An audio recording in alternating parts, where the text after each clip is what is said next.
Welcome to Pindar Poetry. We hope you learned something new. You start by preparing. Back up your device and confirm active subscriptions and purchases because changing regions affects them. Next, sign out of the App Store. Do not delete your Apple ID.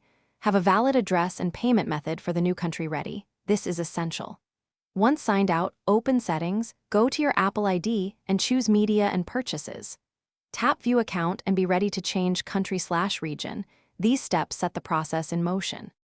Now proceed to change the country. Open Settings, tap Apple ID, select Media and Purchases, then View Account and choose country/region. Select the target country, accept terms, and input a valid local payment method and billing address. This verifies region eligibility. If you have store credit or active subscriptions, the device will prompt you to clear or cancel them. Make sure to handle those items first. Once the account accepts the new details, your app's finished by restarting the device, then sign back into the App Store and confirm new regional content and app availability. Make sure updates work and re-enter any payment info if asked. If purchases are blocked, recheck the billing address, cancel lingering subscriptions, and disable family sharing temporarily.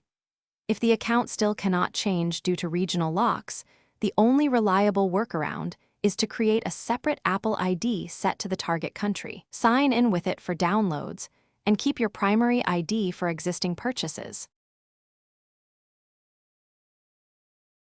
Thanks for watching. Consider subscribing if we helped you.